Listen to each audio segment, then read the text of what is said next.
Since the Federalist Party collapsed at the end of the War of 1812, James Monroe was president during a period called the Era of Good Feelings. And during this period, the Republican Party had no opposing party competing with it, so there was only one party rule, which is why it's called the Era of Good Feelings. Monroe's presidency is remembered for expanding American settlements. Monroe negotiated the acquisition of Florida from Spain, and he also convinced Britain to give America joint rights to the Oregon Territory. The Transportation Revolution took place during Monroe's presidency, where roads and canals were built to help people expand south and west, and Robert Fulton's invention of the steamboat actually expedited people's migrations and commerce. And since Monroe was a Democratic Republican, and remember his political party advocated states' rights and frowned upon federal involvement in state issues, he didn't allocate any federal funds to help the Transportation Revolution. So basically it's important to note that the Transportation Revolution was a result of only state funding, not federal funding. And New York's Erie Canal of 1825 was the model that all other states tried to copy. The Erie Canal connected Lake Erie in the west to the Hudson River in the east, and this made transportation east and west a lot easier, especially since the steamboat could be used now. So it just kind of sped everything up. Monroe issued his Monroe Doctrine of 1823, which stated that if Europeans tried to interfere in America, it would be seen as a hostility towards the U.S., and it's going to result in the U.S. taking action. So basically, it meant that America could start war with any country if it felt threatened by it. So the Monroe Doctrine is actually important because it's one of the first real international policies the U.S. adopted. And it was also the inspiration for Theodore Roosevelt's Roosevelt Corollary towards the Latin American countries and JFK's stance against Cuba, and I'll discuss both of those topics later on.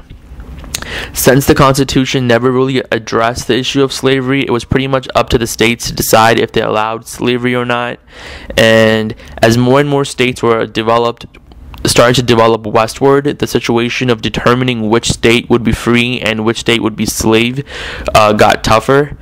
The first of these problems occurred when Missouri applied for statehood, since the region that's considered Missouri was actually a slavery region, and the southern states wanted it to be a slave state, while at the same time the northern states wanted it to be a free state. But, adding a slave state would give the southerners more power in the House of Representatives than it would the northern states, which of course the North didn't want. So to solve the Missouri problem, Representative Talmadge of New York offered the Talmadge Amendment, and his amendment basically said that all kids of slaves would be free after the age of 25 in Missouri. The Talmadge Amendment actually failed, and it never really got through the Senate. However, the real solution to the Missouri problem came with the Missouri Compromise of 1820. Shortly after Missouri applied for statehood, so did Maine.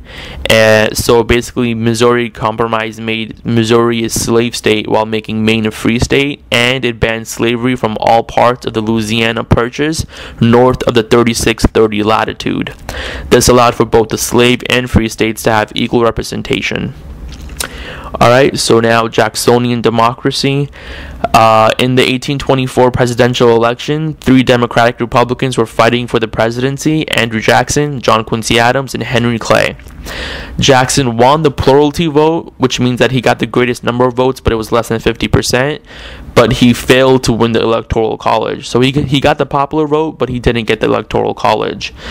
So the Constitution basically says that the Electoral College can't choose the winner if there isn't a plurality, and in such cases the House of Representatives has to choose the winner. So basically the House of Representatives chose to name John Quincy Adams the winner. When Adams won the presidency, he actually made Henry Clay his Secretary of State.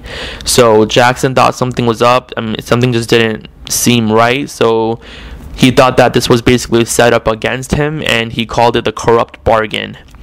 Andrew Jackson immediately began campaigning for the next election under a new party. Thus, the era of good feelings had officially ended, and party politics had resurfaced once again.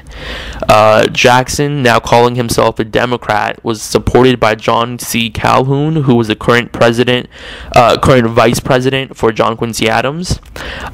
John Quincy Adams and Henry Clay changed their party name to the National Republicans when they fought against Andrew Jackson, who was now a Democrat, for the presidency in 1828.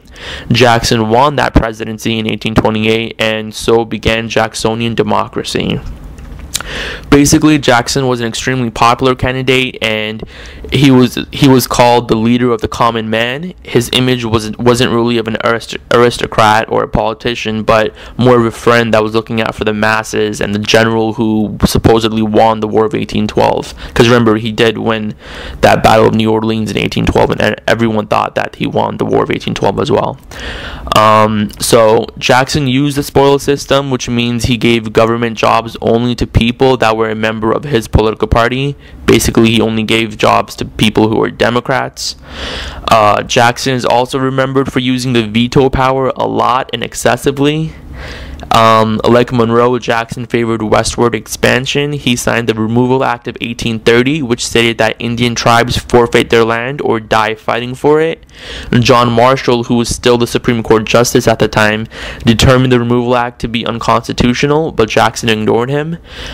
He's famously quoted saying, "John Marshall has made his decision, now let him enforce it." So, the president basically ignored the Supreme Court Justice's decision. So, basically, the president sent federal troops to the Indian tribes, which were mainly located in the southeast, and he forced them to walk to reservations all the way in Oklahoma. And this long and excruciating journey is often called the Trail of Tears. During Jackson's term, the Nullification Crisis occurred, where South Carolina, with the leadership of John C. Calhoun, defied the Tariff of Abominations, which called for taxes on British imported goods. The South, which Calhoun represented, often imported their goods from Britain, and they didn't want to pay an extra tax. So the Nullification Crisis is basically when South Carolina ignored the Tariff of Abominations by finding it to be null and void. Jackson considered South Carolina's actions to be treason, and he immediately acted Congress for the Force Bill of 1833 to send federal troops to South Carolina and basically force them to pay that Tariff of Abominations. Calhoun realized South Carolina would lose against the entire federal army, so he basically backed down, and when Congress agreed to lower the taxes imposed by the tariff just slightly. When it was time for Jackson to campaign for re-election, chartering the second Bank of the United States was a huge issue, and the Bank of the United States is basically a bank that held all federal funds. Remember, creating the first national bank, which Hamilton did under Washington's presidency, was also really controversial. So, Jackson basically thought the idea of a national bank was an excuse for rich men to oppress the common man. And Jackson was re-elected by a landslide and ordered all the money from the national bank to be sent over to smaller state banks. During Jackson's second term, people just basically had enough of him. Some people were just embarrassed with his decision of sending in the federal army into South Carolina. Some thought he was too cruel with the Indians in his Indian Removal Act, and some were just annoyed of his pure hatred towards wealthy businessmen. Since so many people disliked Jackson after he won the second presidency, a new political party called the Whigs formed. The Whigs were actually just the National Republicans, but they decided to change their name because they thought that it might actually improve their chances of winning somehow.